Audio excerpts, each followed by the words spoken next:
Assalamualaikum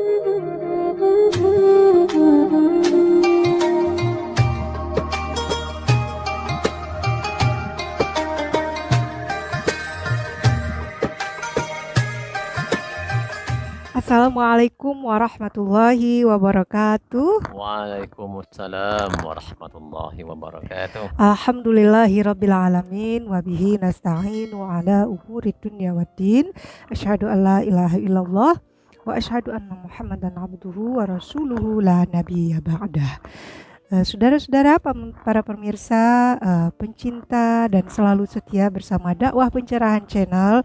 Alhamdulillah, hari ini kita bersua kembali di hari yang ke-15 Ramadan ya Pak Bayu ya. 15 Ramadan tanpa terasa oleh kita sudah separuh Ramadan kita laksanakan puasa di bulan Ramadan ini, dan mudah-mudahan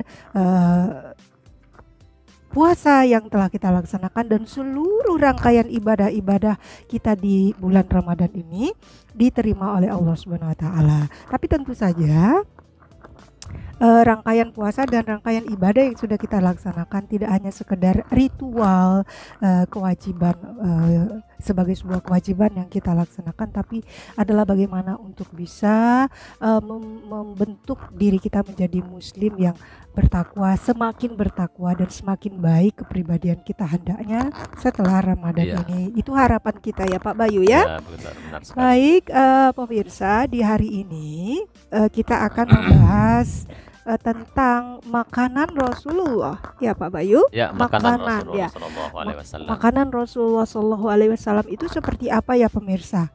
Kan Rasulullah itu adalah seorang manusia pilihan, bahkan dia pilihan di antara seluruh nabi dan rasul yang ada, ya kekasih Allah, dan tentu beliau Rasulullah inilah sangat istimewa. Apakah makanannya juga istimewa? Apakah makannya mewah atau sederhana atau bagaimana? Ya. Baik pemirsa, kita akan dengarkan kajiannya seperti apa makanan Rasulullah. Kita akan dengarkan penyampaian dari Pak Bayu. Pak Bayu silakan. Oke, terima kasih. Assalamualaikum warahmatullahi wabarakatuh. Waalaikumsalam warahmatullahi wabarakatuh. Alhamdulillahi rabbil alamin wa bihi nasta'in ala umuri dunya waddin.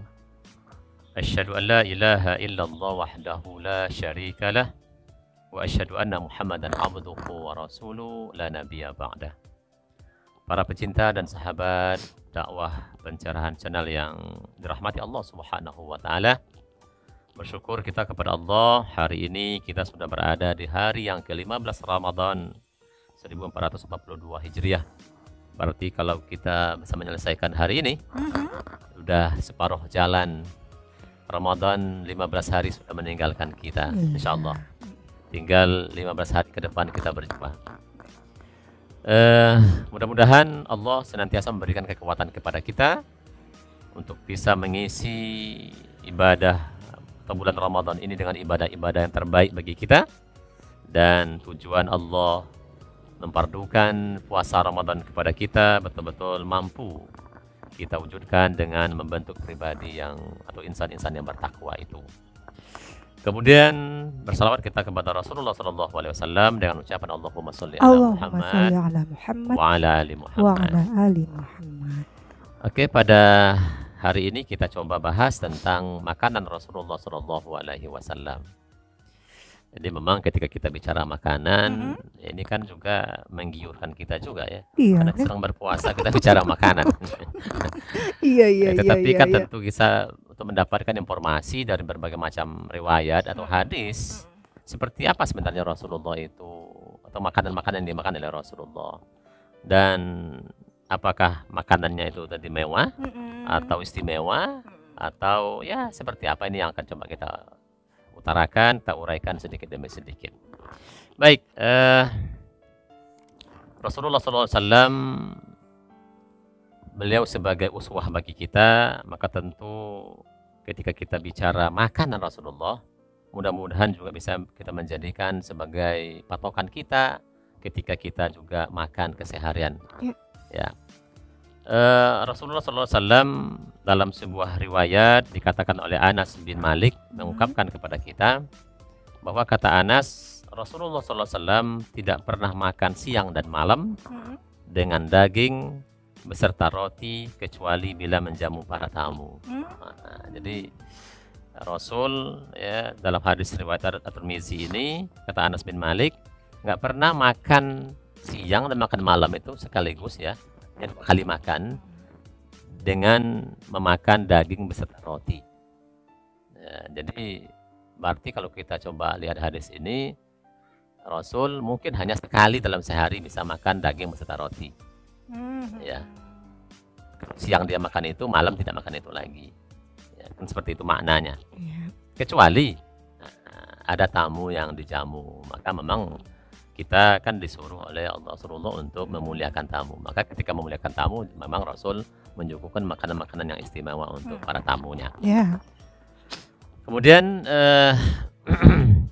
Rasulullah SAW beliau memang tidak banyak makan ya. Beliau tidak banyak makan dan beliau juga tidak makan sampai kenyang kecuali ketika menjamu para tamu. Maka dalam beberapa hadis termasuk juga Aisyah ya radhiyallahu anha mengungkapkan, kata Aisyah, ma syaba'a alu Muhammad min khubzi sa'irin yaumaini mutatabi'ain hatta qubida Rasulullah sallallahu alaihi wasallam, bahwa keluarga Muhammad sallallahu alaihi wasallam tidak pernah makan roti gandum sampai kenyang 2 hari berturut-turut. Artinya maknanya beliau ya kalau mungkin makan roti gandum hanya sehari saja. Ya jadi gini, berarti kalau kita lihat dari 2 hadis tadi, makan daging dan roti itu karena dia hanya menjamu tamu. Dan dia makan itu, tapi kan tidak pada 2 kali makan dalam sehari, mungkin sekali saja. Kalau siang dia makan roti dan daging, malamnya tidak lagi makan itu. Ya jadi kalau daging dan roti mungkin ini makanan mewah. Ya, makanan mewah bagi Rasul, karena Rasul ya kalau kita baca riwayat-riwayat sebelumnya, makanannya kan memang sangat sederhana. Bahkan tadi katanya di dalam riwayat yang dari Aisyah menyatakan bahwa tidak pernah makan roti gandum sampai kenyang 2 hari. Sampai kenyang sama 2 hari, berarti makannya ya seadanya gitu ya. Jadi istilahnya makan sebelum lapar, berhenti sebelum kenyang dengan makanan yang seadanya. Atau mungkin kenapa ya Rasul ini seperti ini, nggak ada uang ya, nggak ada fulus gitu, nggak ada fulus kah, nggak punya harta untuk bisa membeli makanan kah, atau gimana ya? Kalau dengar ceritanya hanya roti. Ya kalau kita katakan seperti itu, bukan berarti Rasulullah tidak punya, atau bukan Rasul adalah orang yang punya kekurangan harta. Justru Rasulullah SAW punya harta yang melimpah ya. Punya harta yang berlimpah ruah ya, dalam genggamannya bisa saja dia pilih harta yang mana ya kan. Tetapi memang Allah memilihkan keadaan yang paling benar untuk Rasulullah seperti itu. Sehingga kata Uqbah bin Haris, dia berkata ya, pada suatu hari Rasulullah SAW mengimami kami sholat asar. Ya. Kemudian saya sholat, kata Uqbah, beliau segera memasuki rumahnya. Lalu tidak lama kemudian beliau keluar kembali. Maka Uqbah bertanya ya kepada Rasulullah SAW, apa yang ditanyakan Uqbah ya kan, kenapa beliau seperti itu? Tidak biasanya. Habis sholat bergegas dia pulang, zikir dulu, langsung gitu datang lagi. Maka mendengar pertanyaan Uqbah itu, Rasul menjawab, kata Rasul, kuntu khalabtu fil baiti tifran minas sadaqah fakarihtu an ubitahu faqasamtu. Nah, kata Rasul, aku tadi meninggalkan sebatang emas. Sebatang emas ya. Pak Bayu, sebatang emas tuh besar loh. Kalau dibeliin roti gandum itu gimana ya pemirsa ya? Sebatang emas tuh beli roti kata Rasulullah, aku tadi katanya meninggalkan sebatang emas dari harta sedekah dalam rumah. Nah, aku tidak ingin menahan emas itu berada di tanganku sampai malam nanti. Ya Allah. Karena itulah aku segera membagikannya. Nah, ini yang dilakukan oleh Rasulullah SAW. Artinya Rasul itu punya harta? Uang, punya harta untuk bisa membeli makanan mewah sekalipun. Ya, tapi barangkali dia ini memang suri tauladan bagi kita lah tentu saja ya Pak Bayu ya. Jadi dimunculkan kesederhanaan dalam beliau khususnya dalam makanan gitu. Ya, Rasul Ya. bukan berarti tidak punya ya, unta penuh ya dengan muatan itu selalu tidak henti-henti datang ke tempat beliau. Iya, Ya kan? ada yang menyumbangkan Ada ya. juga emas perak ya selalu terhampar di hadapan beliau. Iya, karena kan? memang mungkin disumbangkan untuk Iya. Rasul dalam rangka untuk mewujudkan kasih sayang kepada Rasul, Iya. disumbangkan ke Rasul Untuk dan juga perjuangan, untuk ya. perjuangan dakwah Dakwah Rasul yang Rasulullah memang SAW. betul-betul syarat dengan biaya Iya. kan. Nah, jadi ya itu pemirsa, saya tanya sama pemirsa kalau punya satu batang emas mau nggak diserahkan ke orang lain ya kan? Nah, ini memang luar biasa beliau ini ya. Betul-betul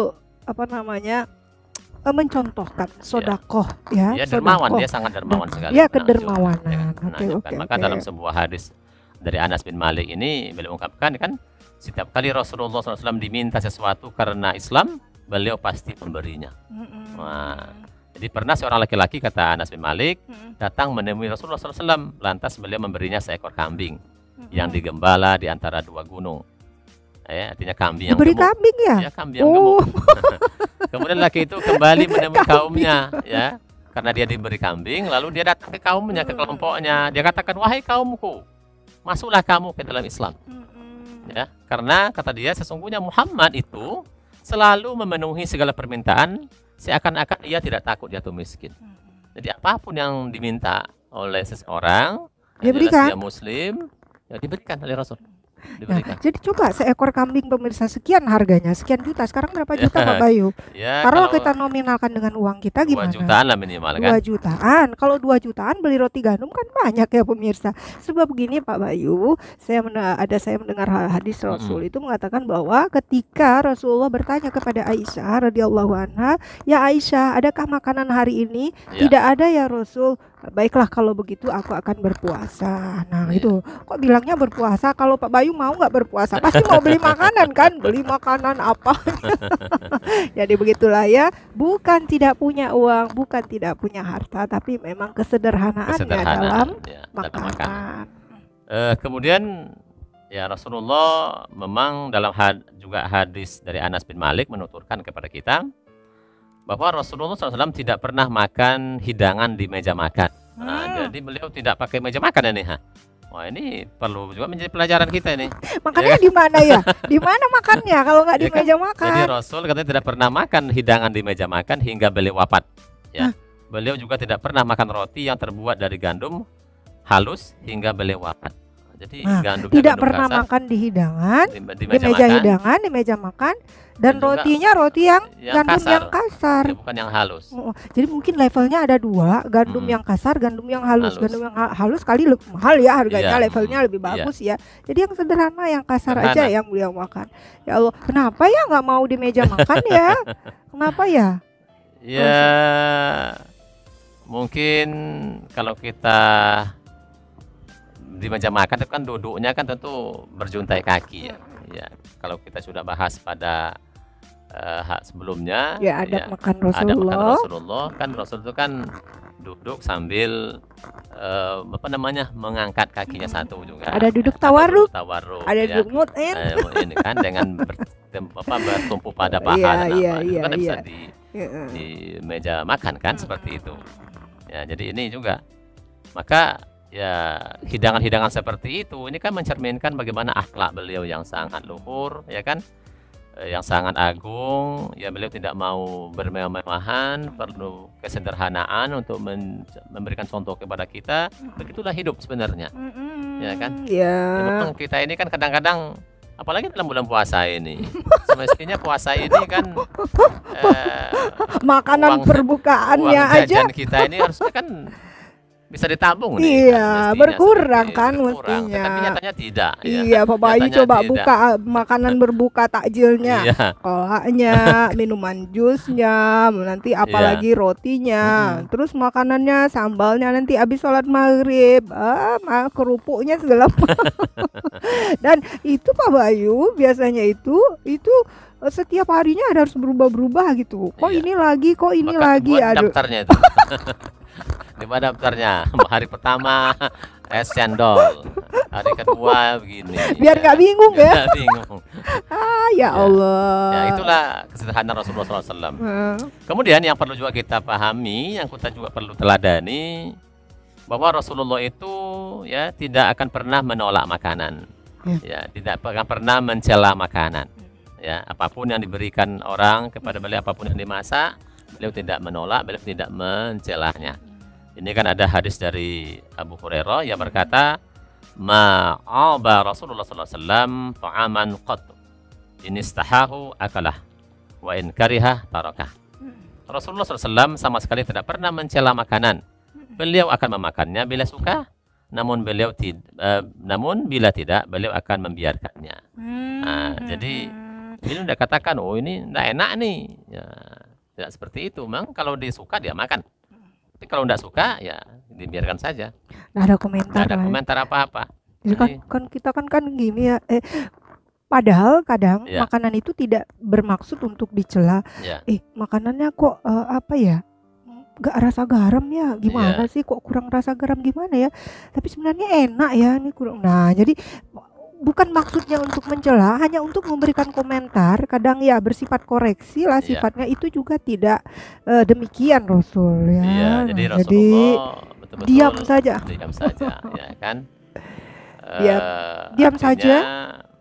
dia tidak akan mencela, apalagi yang disuguhkan oleh istrinya, kalau kurang garam. Ya, atau ada juga, makna ini kan psikologisnya juga, Pak Bayu. karena nanti ketika kita cela itu tentu juga kan menimbulkan emosi, atau sedih, tidak sedih atau apa, tersinggung, padahal dia ya. susah masak, ya kan? Ya, Lalu, ya ini kan sikap, artinya ini kan etika, akhlak kita, bagaimana memperlakukan seorang istri yang memang sudah bersusah payah memasakkan kita umpamanya, lalu nanti ketika kita makan, lalu kita mencelanya, itu kan walaupun yang sesungguhnya, ya. Tetapi perlu walaupun memang asin misalnya ya, tapi jangan dibilang. Tapi jangan dibilang ketika kita makannya. Ya. Kan mungkin caranya bisa dengan cara yang lain. Ya, inilah mungkin beberapa petunjuk bagi kita ya yang diberikan oleh Rasulullah SAW. Beliau makan tidak kenyang, tidak berhenti sebelum kenyang, walaupun itu sebenarnya kan kata para sufi itu artinya makan sebelum lapar, berhenti sebelum kenyang, itu kan memang para sufi yang mengungkapkannya. Tapi Rasulullah memang mempraktekkan seperti itu. Maka itu sebabnya para sufi itu berkata seperti itu pula ya. Jadi Rasul memang dia makan ya, karena kalau kita makan setelah lapar ya, muncul rasa lapar baru makan, bukan setelah lapar. Artinya sudah betul-betul lapar, muncul maka itu nanti kan kita akan makan sekenyang-kenyangnya. Emosi, nafsu. Maka kalau sudah makan sekenyang-kenyangnya, tentu ya, apalagi ketika puasa ini. Ketika puasa ini kan kalau kita berbuka, semestinya kan Rasul kan cuma minum atau makan kurma berapa 3 buah, lalu minum ya sholat. Tapi gitu kurmanya Pak Bayu sebesar itu. Iya. Besar kurmanya, nggak kurma yang butir-butir kayak kita sekarang, udah kecil segini artinya aja. Kan begini. Jadi kenyang. Bukan, artinya kan ketika makanan itu masuk ke dalam tubuh kita kan berproses. Karena kan organ tubuh kita kan lagi istirahat. Lebih kurang berapa jam itu? 13 jam istirahat. Lalu nanti ketika itu dikasih makanan yang banyak, tentu kan dia akan susah payah mengolah itu. Terkejut. Lalu sebabnya kita lemas. Iya, ya kan? terkejut dia kan. Kan makan kenyang-kenyang itu kan lemas kita. Iya, jadi iya. Nah, itu yang tidak membuat kita punya energi yang cukup untuk beribadah lebih baik. Iya, ibaratnya gini Pak Bayu baru bangun tidur disuruh lari 100 meter gitu kan. Ih, gimana kan uyung-uyung gitu ya. Samalah begitu pencernaan kita ya. Oke, cukup Pak Bayu. Ya, cukup saya kira itu saja untuk masalah makanan Rasulullah SAW ya. Mudah-mudahan bisa kita coba praktekkan ya kan, amalkan dalam kehidupan kita. Yang penting bahwa kita di samping makannya sederhana, tetapi juga bagaimana kita dermawan kepada siapa saja ya yang memang membutuhkan makanan-makanan itu yang ada di samping-samping rumah kita dan sebagainya. Oke. Baik, terima kasih Pak Bayu.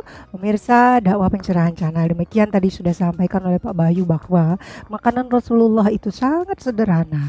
Ya, makanan yang dicirikan tadi di dalam hadis dan riwayat-riwayat disampaikan Pak Bayu adalah roti gandum, bahkan roti gandum kasar gitu ya.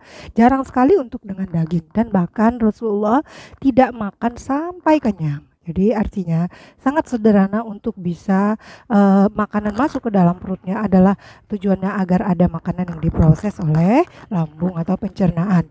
Jadi pemirsa, cukup sekian.